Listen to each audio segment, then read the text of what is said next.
Dans cette vidéo, je vais partager avec vous 7 habitudes concrètes et faciles à mettre en place pour booster votre apprentissage. Ce sont des techniques que j'ai moi-même mises en place dans le cadre de mon étude des langues, de l'histoire, de la programmation, et qui vous permettront d'être plus efficace malgré vos contraintes de vie, comme un job à plein temps ou d'autres responsabilités que vous pouvez avoir dans votre vie. Cette vidéo, elle est basée sur le principe suivant, qui est que le succès à long terme ne dépend pas que de la motivation, mais de la qualité du système que vous allez mettre en place pour atteindre vos objectifs. En d'autres termes, le but va être de mettre en place des petites habitudes, des petites contraintes, pour vous forcer à apprendre plus efficacement, tout en s'assurant bien sûr que vous ne soyez pas surmené et que le processus reste plaisant. Cette philosophie, vous pourrez la retrouver dans un livre de développement personnel qui est un classique que j'aime beaucoup, qui s'appelle Atomic Habits, en français sous le nom de Un rien peut tout changer, de James Clear. Les idées que je vais vous exposer sont issues de livres références dans le cadre de la science de l'apprentissage, de la lecture efficace, comme par exemple How to Read a Book, Make It Stick, How to Self-Learn, mais également de ma propre expérience. Voilà, sans plus attendre, on commence tout de suite avec la première habitude. Première habitude, fixez-vous des objectifs d'apprentissage, des échéances et des examens de manière intentionnelle. C'est pour moi une des habitudes les plus importantes à adopter pour un apprentissage efficace. Alors, je sais ce que vous pensez. Vous avez sûrement déjà assez de stress dans votre vie pour vous imposer des échéances supplémentaires, surtout lorsque vous apprenez dans le cadre d'un hobby ou d'une passion, et vous ne voyez donc pas l'intérêt de faire ça. Mais je vais essayer de vous convaincre que même si vous apprenez pour le plaisir, vous fixer des objectifs et vous évaluer vous-même va vous apporter des avantages considérables dans votre apprentissage. Alors pourquoi c'est utile de se fixer des objectifs, des examens, des deadlines de manière intentionnelle dans votre apprentissage? Première raison, c'est que ça rend vos connaissances concrètes et directement applicables. Lorsqu'on commence une nouvelle discipline, le nombre de sous-domaines semble souvent si vaste qu'on ne sait pas où concentrer son attention. Et on va prendre un exemple, mettons que vous voulez apprendre l'histoire. Le- les connaissances historiques, vous pouvez les classer par période, par région, par thématique, mais même en se concentrant sur une seule période, une seule région et un seul thème, comment est-ce que vous pouvez savoir ce qui est important à retenir? Et donc, en vous fixant des objectifs et des échéances, vous rendez vos connaissances directement applicables. Vous passez de savoir quelque chose de façon abstraite à savoir faire quelque chose. Et ça, votre cerveau, il adore ça, puisque vous apprenez des choses qui ont du sens pour lui, parce qu'elles sont liées à une application concrète et réelle. Votre examen, l'échéance que vous vous êtes fixée. Deuxième raison, les objectifs à long terme vous donnent une raison d'étudier. Ça semble évident, mais une personne qui a une raison d'apprendre apprend mieux. C'est aussi simple que ça. Au début de votre processus d'apprentissage, et particulièrement quand vous apprenez en autodidacte, la motivation, elle va vous servir d'un premier levier. Ça va être ce qui va vous donner envie de commencer et la raison pour laquelle vous allez avoir de l'énergie dans votre processus. Mais avec le temps, la motivation va manquer et quand cette motivation commence à manquer et que vous allez devoir choisir entre, par exemple, étudier seul chez vous en plein hiver ou regarder la télé, une échéance précise va pouvoir faire toute la différence. Troisième raison, les objectifs à court ou moyen terme vous permettent de corriger votre trajectoire en cours de route. Contrairement aux objectifs à plus long terme qui vous aident à rester discipliné sur la durée, les objectifs, les échéances à court terme ont une utilité qui sera plus concrète, puisqu'ils vont vous aider à optimiser votre processus d'apprentissage. En effet, comme l'ont montré les experts en apprentissage, étudier est un processus qui est assez contre-intuitif et nous sommes généralement de très mauvais juges de la meilleure manière d'apprendre et de nos propres capacités d'apprentissage.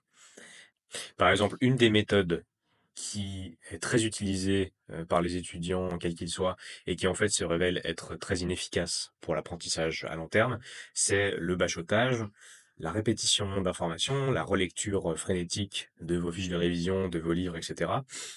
Alors on sait qu'il y a des méthodes beaucoup plus efficaces pour apprendre. Mais alors dans ce cas, comment savoir si vous apprenez efficacement? Eh bien, il y a une méthode très simple, c'est en vous testant aussi souvent que possible. Et donc, les échéances, les examens, c'est un moyen de vous tester tout simplement. Ces tests, ils doivent pas forcément être des examens formels au départ. Pour commencer, une simple révision avec un jeu de flashcards peut suffire. Et enfin, quatrième point qui découle du précédent, c'est que le feedback, les échéances, les examens vous aident à pratiquer un principe clé dans l'apprentissage qui est le rappel actif. Ce point, il découle du précédent, mais il est important de souligner à quel point le rappel actif est un processus clé pour tout apprentissage, et notamment pour la mémorisation. Puisque les chercheurs ont montré que contrairement aux méthodes que je vous exposais juste avant, c'est-à-dire le bachotage, la lecture frénétique, etc., on retient beaucoup mieux une information lorsque nous devons activement la récupérer dans votre mémoire, faire cet effort de rappel actif ou de remémoration active de l'information qui nous intéresse, et lorsque ce processus demande un effort. Donc en d'autres termes, si vous pratiquez ce genre de petits tests de manière régulière, vous entraînez naturellement cette forme de rappel actif. Alors comment mettre en place cette habitude? Se fixer des objectifs ou s'évaluer, ça ne veut pas forcément dire que vous avez besoin de vous mettre sous pression. Euh, les tests que vous allez pouvoir mettre en place, ils peuvent être aussi simples, comme je l'ai dit précédemment, qu'une banque de flashcards que vous allez vous créer et que vous allez tester régulièrement. Ou ça peut être également une simple discussion avec un ami qui jouerait le rôle de l'évaluateur, de l'examinateur. Voilà ce que vous pouvez mettre en place dès maintenant. Donc la première étape, ça va être de vous fixer des objectifs long terme, puisque c'est important de savoir pourquoi vous voulez apprendre, qu'est-ce que vous voulez concrètement accomplir avec ce que vous êtes en train d'étudier, et il est important que ces objectifs soient pratiques. Ne vous contentez pas d'apprendre pour le simple plaisir de savoir, même si ça peut être intéressant évidemment, mais il faut que vous transformiez cette motivation abstraite en quelque chose de concret sur le long terme. À partir de ces objectifs à long terme, définissez des défis à moyen terme. Trouvez des objectifs qui vont correspondre à votre pratique quotidienne. Donc ça peut être par exemple terminer un livre universitaire dans une discipline, obtenir une certification. Par exemple, si vous apprenez des langues, ça peut être de vous challenger à passer un examen dans la langue que vous apprenez, voyager dans un pays dont vous apprenez la langue. Enfin, en tout cas, voilà, essayez de trouver des objectifs concrets, euh, un peu plus codifiés et protocolaires, qui vous permettront d'avoir une vision moyen terme. Et enfin, essayez de définir des objectifs à très court terme pour chaque session d'apprentissage. Et donc, une habitude simple que vous pouvez mettre en place, c'est avant chaque session, vous posez les questions suivantes. Qu'est-ce que vous voulez étudier aujourd'hui? Comment est-ce que vous saurez que vous avez réussi dans votre apprentissage? Et quels tests vous pouvez créer pour vous évaluer? Deuxième habitude, prenez des notes. Dans votre parcours d'apprentissage, vous serez forcément amené à lire des livres, regarder des vidéos, écouter un podcast, consommer du contenu sur votre sujet. Il est donc essentiel d'apprendre à prendre des notes et des bonnes notes. Les notes, ce sera la première étape pour s'assurer que vous n'avez pas perdu votre temps en consommant du contenu. Et donc si vous avez pris de bonnes notes, il sera bien plus facile d'y revenir, même si ça fait des années que vous n'avez pas pratiqué le sujet. Et donc des bonnes notes doivent vous permettre d'étudier un sujet sans avoir à revoir, à reconsommer tout le contenu d'origine. Comment établir cette habitude? D'abord, apprenez à prendre des notes. Si vous voulez apprendre à prendre de bonnes notes, je vous recommande fortement de lire le livre How to Read a Book de Mortimer Adler. C'est un livre qui est en anglais, mais qui est fondamental et absolument essentiel pour savoir prendre des notes accolées à de la lecture ou de la consommation de contenu, quelle qu'elle soit. Point 2, choisissez un système de prise de notes. Vous pouvez utiliser des applications comme Evernote, Notion ou Obsidian pour capturer vos notes, un système papier ou les deux. Au début, je vous conseille d'opter pour quelque chose de simple que vous aimez utiliser et qui va simplement vous permettre de ne pas perdre vos notes. Une fois que vous serez plus à l'aise et avec le temps, vous pourrez choisir un système plus élaboré. Mais pour commencer, essayez de faire simple. Et essayez de faire en sorte que ce ne soit pas un fardeau, mais que ce soit un outil qui vous aide à avancer dans votre prise de notes. Ensuite, prenez des notes sur tout ce qui est pertinent. Livres, vidéos, podcasts.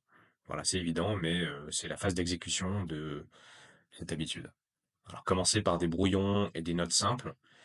Commencez par des notes sommaires, mais prenez des notes. Et enfin, mettez à jour et révisez vos notes régulièrement. Relisez certaines notes de temps en temps, essayez de les réécrire pour les rendre un peu plus claires, créer des cartes mémoire ou d'autres tests réguliers à partir de certaines de vos notes. Vous n'avez pas besoin d'y consacrer énormément de temps, mais des mises à jour régulières, ça suffira pour améliorer votre apprentissage sur le long terme. Troisième action, trouvez-vous un professeur particulier. Même si vous aimez l'apprentissage en autodidacte comme moi, et quel que soit ce que vous voulez apprendre, je vous conseille d'essayer de trouver un prof particulier. Aujourd'hui, grâce à Internet, il est possible de trouver un enseignant dans à peu près n'importe quelle discipline. À titre personnel, j'ai eu, il y a quelques années, un professeur d'histoire, même des années après la fin de mes études. Aujourd'hui, j'ai un professeur de langue. Et donc, je vous conseille vraiment, si vous avez la possibilité et les moyens financiers, de vous trouver un prof particulier pour vous accompagner dans votre processus d'apprentissage. Parce que même si toutes les connaissances dont vous avez besoin aujourd'hui sont en théorie accessibles en ligne, un bon professeur va vous aider sur de nombreux points. D'abord, il vous aidera à rester plus engagé et plus discipliné sur le long terme. À titre personnel, pendant ma semaine de travail à temps plein, même si j'étais souvent épuisé et que j'avais pas envie d'apprendre les langues, le fait d'avoir un prof et d'avoir un engagement à suivre 2 cours par semaine après le travail m'a forcé à étudier, m'a forcé à mettre en place une routine régulière d'études et d'apprentissage, et ça a payé sur le long terme. Ça fait 3 ans que j'ai cette habitude de manière hebdomadaire, et j'en récolte les fruits aujourd'hui. Ensuite, avec un professeur, vous avez un expert disponible à qui poser des questions. Vous pouvez communiquer et recevoir un retour direct sur vos performances. Donc là, je vous renvoie à la première partie sur le feedback. Et enfin, vous passez moins de temps à élaborer un plan d'études et plus de temps à apprendre. Alors comment établir cette habitude? Dans ce cas-là, c'est pas très compliqué. Le seul point d'attention, ça va être de choisir un professeur qui vous convienne et qui corresponde à vos aspirations. Lorsque vous choisissez un professeur, gardez à l'esprit les principes mentionnés dans cette vidéo, et assurez-vous en particulier que votre prof est compétent dans son domaine, qu'il est patient et disponible pour vous, et qu'il vous teste régulièrement et vous fait pratiquer. Quatrième habitude, concentrez-vous et évitez les distractions. C'est une habitude qui peut sembler évidente, mais je pense qu'il est quand même important d'y revenir. Un principe de productivité fondamental, que vous allez pouvoir trouver dans le livre L'esprit organisé du neuroscientifique Daniel Lévitin, est que le multitâche est une des pires façons de faire quoi que ce soit, car il dissipe votre énergie tout en vous rendant moins efficace que si vous aviez traité les tâches une par une. Ce principe est évidemment valide dans le cas de l'apprentissage, et donc je vous conseille d'essayer de vous créer une sorte de cocon d'études pour vous consacrer pleinement à cette tâche dans le peu de temps que vous avez à y dédier. Alors comment mettre en place ce cocon d'apprentissage? N'emportez avec vous que les éléments nécessaires à votre session d'études. Par exemple, mettez votre téléphone et votre ordinateur hors de portée, désactivez votre connexion Internet pour éviter les distractions, et étudiez dans un endroit calme. Ça n'a pas besoin d'être toujours le même lieu, mais envisagez d'avoir un espace dédié à votre apprentissage. 5. Utilisez la répétition espacée. Alors je vais évidemment me répéter par rapport à ce que j'ai dit en début de vidéo, mais c'est volontaire, puisque c'est certainement une des habitudes les plus importantes, un des concepts les plus importants qu'il vous faut assimiler pour pouvoir apprendre efficacement. En effet, contrairement à une idée reçue, un apprentissage efficace à long terme est forcément lent et va forcément vous demander des efforts. Et le bachotage, comme je l'ai dit en début de vidéo, c'est probablement la pire façon d'apprendre. Ce que les chercheurs ont mis en évidence, c'est l'efficacité d'un autre concept, qui s'appelle le rappel actif.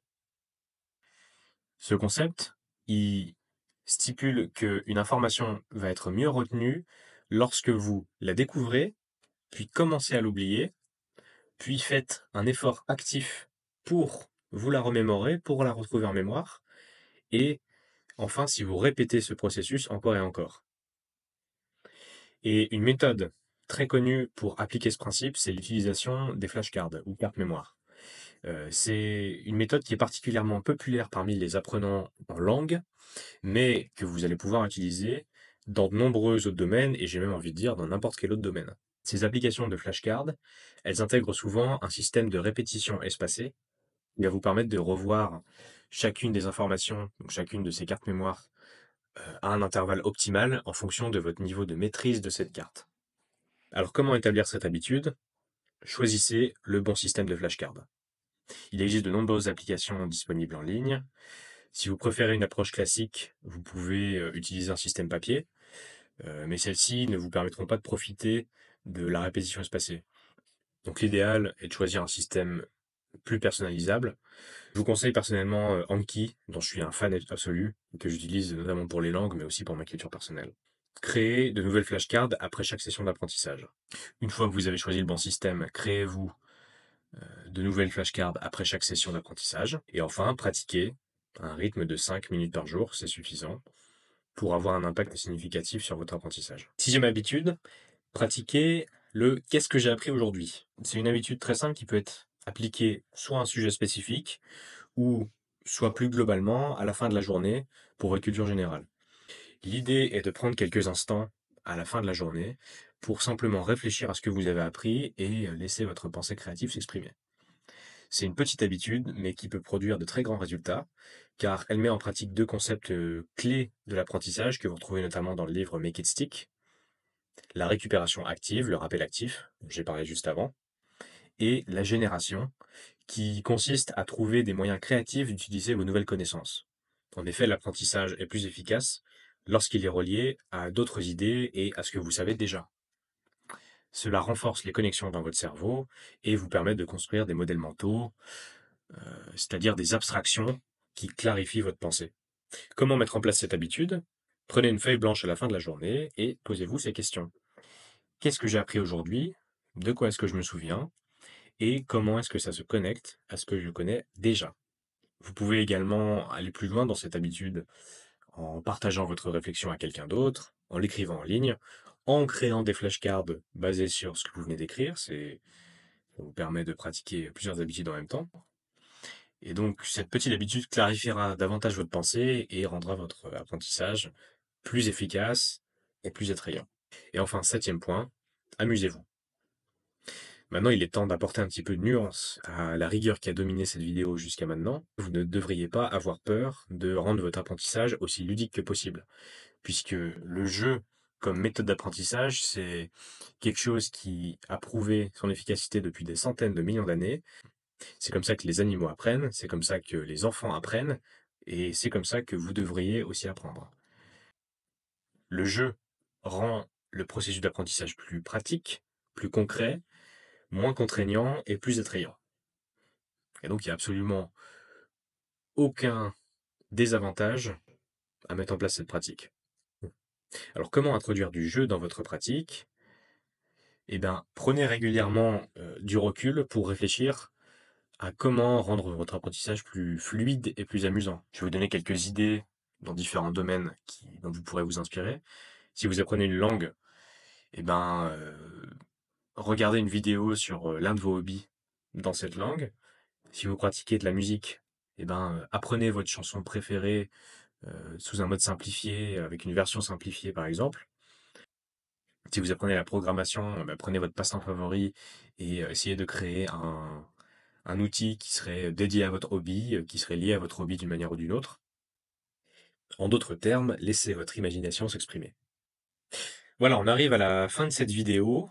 J'ai tenté ici d'exposer quelques grands principes d'apprentissage et quelques habitudes pratiques que vous pouvez intégrer dès maintenant dans votre quotidien. J'attire votre attention maintenant sur le fait que, après avoir vu ces habitudes, le but n'est pas que vous vous sentiez submergé et que vous perceviez ces habitudes comme des contraintes. Gardez donc à l'esprit que ici je décris une situation idéale. Et il peut falloir beaucoup de temps pour mettre en place tous ces changements. Et d'un autre côté, vous n'avez pas besoin de tout mettre en place d'un seul coup. Même le simple fait d'adopter une seule de ces habitudes dans votre routine va vous permettre d'optimiser déjà votre apprentissage et de le rendre plus fluide et peut déjà vous permettre d'atteindre de très bons résultats. Par exemple, si vous mettez simplement en place l'habitude de qu'est-ce que j'ai appris aujourd'hui, ou bien l'habitude de la répétition espacée, ça va déjà booster votre apprentissage d'une manière dont vous n'avez pas encore idée aujourd'hui. Et enfin, n'oubliez pas de prendre du plaisir dans ce processus, de vous récompenser au fur et à mesure de vos progrès et à mesure que vous atteignez vos objectifs, parce que rien que le fait d'avoir entrepris ce chemin vous place déjà en avance sur la plupart des gens en termes d'apprentissage, et donc vous pouvez être fier de vos efforts. Voilà, j'espère que cette vidéo vous aura plu et que vous y aurez trouvé des conseils utiles pour votre apprentissage. N'hésitez pas à me dire en commentaire ce que vous en avez pensé. N'hésitez pas aussi à me proposer d'autres sujets que je pourrais aborder dans le même style pour d'autres vidéos.